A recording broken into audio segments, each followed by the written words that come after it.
Welcome to day number 1. Before we get started today, I wanted to let you know what equipment we're going to be using. So first, we are going to be using our yoga block. So hopefully you've got one of those handy. Next, we are going to be using a ball. So this is a massage ball, as we've described previously. And last, we are going to be using a band. So I've got a long open-ended band here. If you have a small loop, that will end up being something about that size. That will also work as well. The very first thing that we're going to be doing is going to involve our band. And we're going to be doing this seated in a chair. So this is called a clam shell. So if you can picture what a clam looks like when it's on the ocean floor and just kind of opening and closing, we're going to be doing that with our knees. So we're going to give ourselves a little bit of resistance in the form of a band. So the easiest thing to do is just to take the band and have approximately the middle kind of draped over your thighs, or you can have it underneath your thighs. And all we're going to be doing is we're going to be pulling it a little tighter and then passing it over to the other side so that we create a loop. When you create this loop, all you really have to do is hold on to it with your hands unless you have a loop that is automatically made, pre-made for you. So from this position, all we're going to be doing is taking the loop and spreading it apart with our knees. So most of the things that move our knees either come from our feet or from our hips, and in this position, it's probably going to be mostly our hips. So if you spread really wide with this, the band might be tempted to roll up your thighs. So if that's the case and you've got the range to do that, just put the band in front of your knees and we won't have as much of a problem. But it's up to you whether you go right above the knees or right below the knees. I'm going to go above the knees because I don't have a big enough range of motion to make it roll up. Okay? So again, let's just start by putting that either under or on top of the knees, crossing it over, using our hands to hold on, pin it towards the outside of our knees. And then we're just going to be sitting in a nice upright position. We're going to have our feet just underneath our knees, something of that sort, about hip width apart. And then we're going to spread out, hold for a split second, and slowly right back in again. Okay? So we're going to do 10 of those. You can follow along with me or you can do them at your own pace. Okay? Let's do 10 starting right now. And as you go, the inside of your feet are very likely to just lift off the ground. That's entirely fine. And if at any point you feel like you need to rearrange where your feet are, a little more narrow, a little more wide, a little forward or a little back, just go ahead. It doesn't have to be perfectly stationary.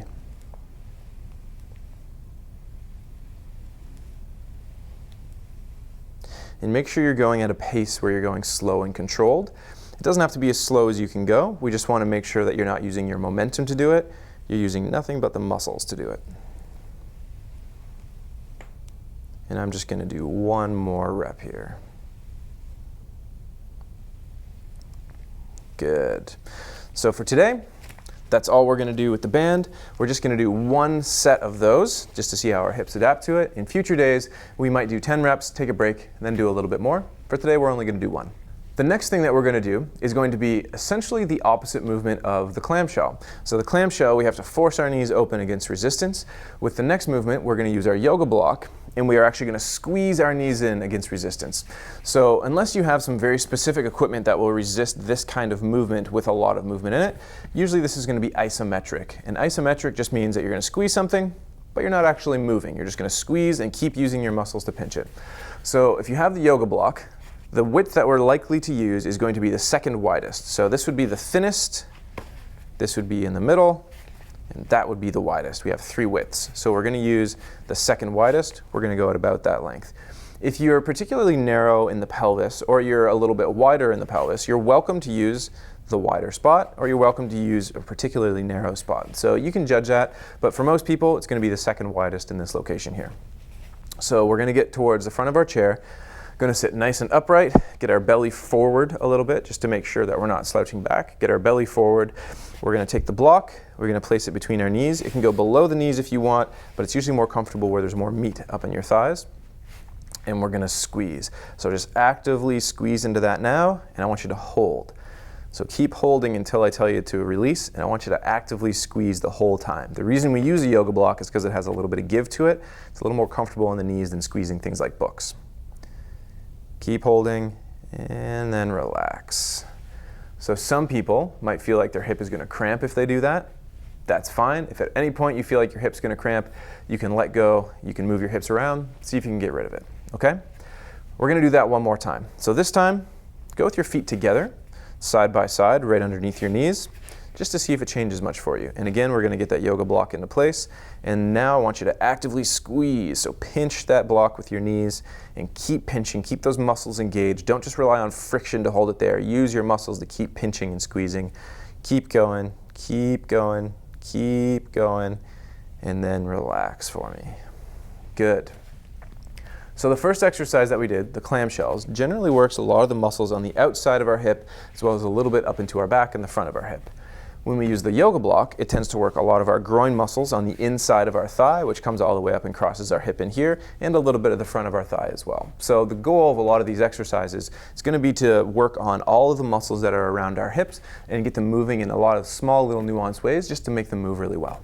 The next exercise that we're going to do is called a straight leg raise, and that's pretty self-explanatory for the most part, but there's some nuances to how you can do it. So what I want you to do is slide a little bit further back in your chair, and if you have a backrest, you can actually lean against the backrest this time. One of the reasons being it's going to be a little bit easier here. So all you're going to do is you're going to have, you can either hold onto the chair or just put hands on lap. One leg is going to be bent. The other leg is going to be straight out in front of you. And all we're going to do from this location is we're going to either lift our toes to the ceiling or point our toes across the room just gently. We're going to straighten our leg, which will bring our heel off the ground, and we're going to lift. So it's just going to be something like that. So for a lot of people, this will fatigue very, very quickly because hip flexors tend to be weak on a lot of people. But all I want you to do is to just get into this position. You can lean back a little bit. And if you want to make it a little harder, you can just sit a little more upright and a little more forward. And all we're going to do is 10 reps on one side, take a short break, do 10 reps on the other side, okay? Move at a speed that is going to be comfortable for you, that you don't use much momentum, that you can be in control the entire time and hold for a split second at the top, okay? Let's do 10 reps starting now.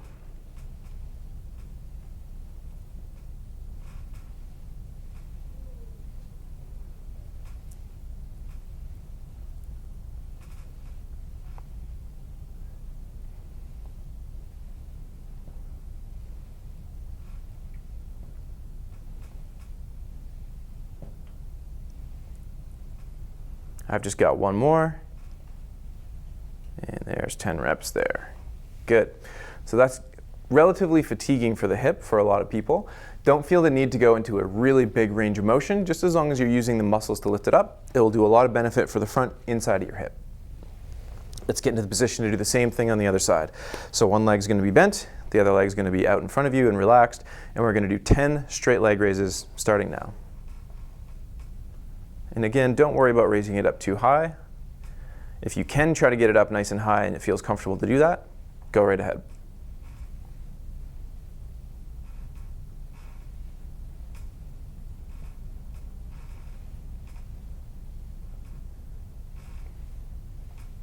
And I've just got one more. Good. And then we'll relax. So for most people, doing a lot of that exercise is going to be one of the most fatiguing things they can do for the front of their hips. So just know that if you find that very fatiguing, you can cut that back a little bit, but it's also one of the most beneficial exercises you can do as a result. So if you want to, you can do a little bit more than I do every time we do that exercise. The last two exercises that we're going to do today are going to be standing up, and we're going to need a little bit of space on a wall. For this exercise, we are going to use our ball. And the ball is going to be acting as a massage tool. We're going to be using it for a little bit of self-massage, and we're going to be using it today primarily on the back of our hips. So what you're going to want to do is you're going to want to find essentially the top of your hip bones, which on me are right there. You're going to come in towards the middle and then straight down. So our tailbone is right about here, and all on the sides of our tailbone is where a lot of the muscles that control our hip are attached.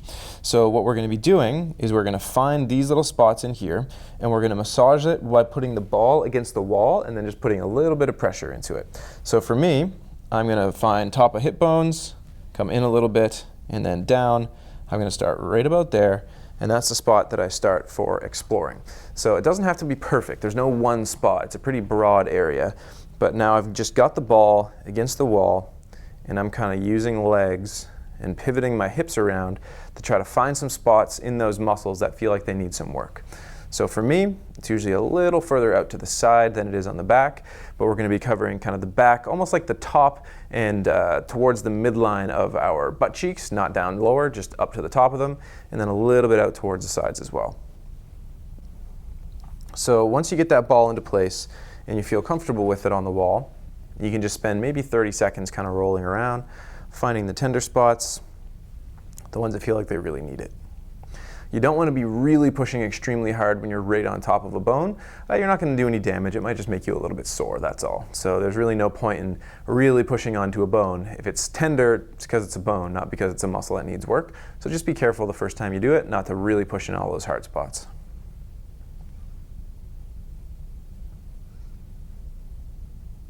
Good, so we've got one side done. We're going to do the exact same thing on the other side, where we're just going to come around to the back in about here. And I'm going to probably drop down a little bit from there and do the same thing. We're just going to pin that ball against the wall with my hand, and then we're just going to roll around a little bit.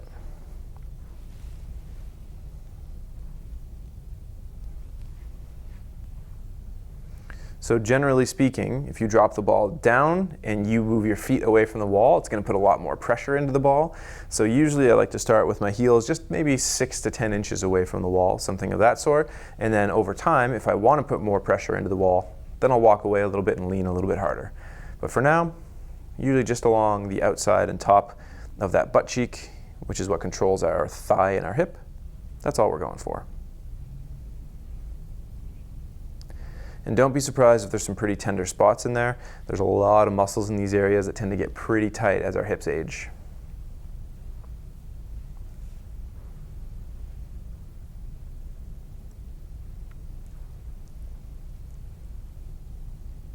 Good. And now we've got about 20 to 30 seconds in on that side, and we are done that for today. If you feel like you get some relief from this sort of thing, feel free to throw it in throughout your day. And some people will find that they have a variety of different sizes and densities of massage balls that they can use just to get into different parts of their hips. Throughout the 7 days, I'm going to show you how to use this for some other parts around your hips as well. But a lot of the time, people find they get a lot of relief from doing this across the back of their hips, so feel free to do that anytime you want. The last exercise that we're going to do for today is going to be an exercise for our hamstring muscles, which are the muscles that go straight up the back of our thighs. So one of the reasons it's important for us to have really strong and well-controlled hamstrings is they're one of the main things that controls our hips flexing front to back. So when we're standing and we move our butt back, it's the equivalent of us doing the same thing staying up here and pulling our thigh up and forward, which is a movement around the hip. So all we're going to do from this position is we're going to start with our butt and our back against the wall, and we're going to take one tiny step forward. So just approximately the length of 1 foot forward, one of your actual feet, not 12 inches. And then we're going to take our feet out to the side a little bit. So what should happen here is you get your heels approximately 9 inches from the wall, maybe a little bit more, maybe a little bit less. What we're going to do from here is we're going to have our hands on our hips, and we're going to try to maintain our balance on our feet while we reach our butt back towards the wall. So what we're trying to do is we're trying to reach our butt straight back, our head's going to come forward, and our butt's going to touch the wall, and then we're going to come back up. So the goal of this exercise is not for you to reach and then for you to settle and lean against the wall. The goal is for you to stay entirely supported on your feet, but just to reach your hips back until your butt touches the wall and then come straight up again, okay? So we just call this butt to wall for an obvious reason. You can keep your legs entirely straight if you want, or you can have a tiny little bend in them. It's up to you. The only thing I want you to do is to try to maintain your balance by leaning your head and torso forward while your hips come back. If you feel like you really can't reach, meaning that you feel like you're going to fall backwards to get your butt to the wall, take a slight step closer to the wall, like just an inch or two. That should fix it for most people. Okay?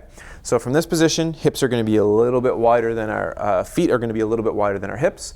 We can have hands on our waist or on our hips, wherever we want to, and we're going to start by shooting our butt straight back while keeping our chest up high, and we're going to do that 10 times. So let's start that now.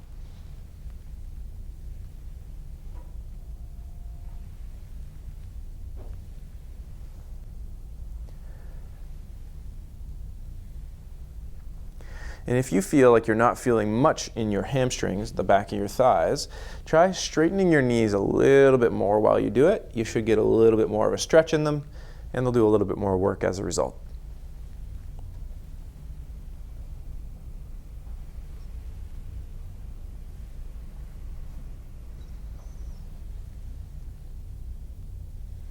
And we're just going to do one more rep of this. Good. And that's it for today. So we've done one round of most of the stuff that we're going to do for today. One thing that we're going to do in future days is we're going to do more than one round, just assuming that you're starting to adapt to it a little bit.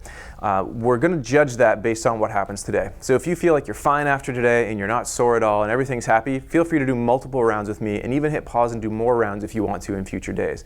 But if you feel like you haven't recovered well and your muscles get particularly sore, your joints get sore from this, even if I tell you to do 2 rounds, feel free to skip one of them just until your body adapts. That's it. See you tomorrow for day number 2.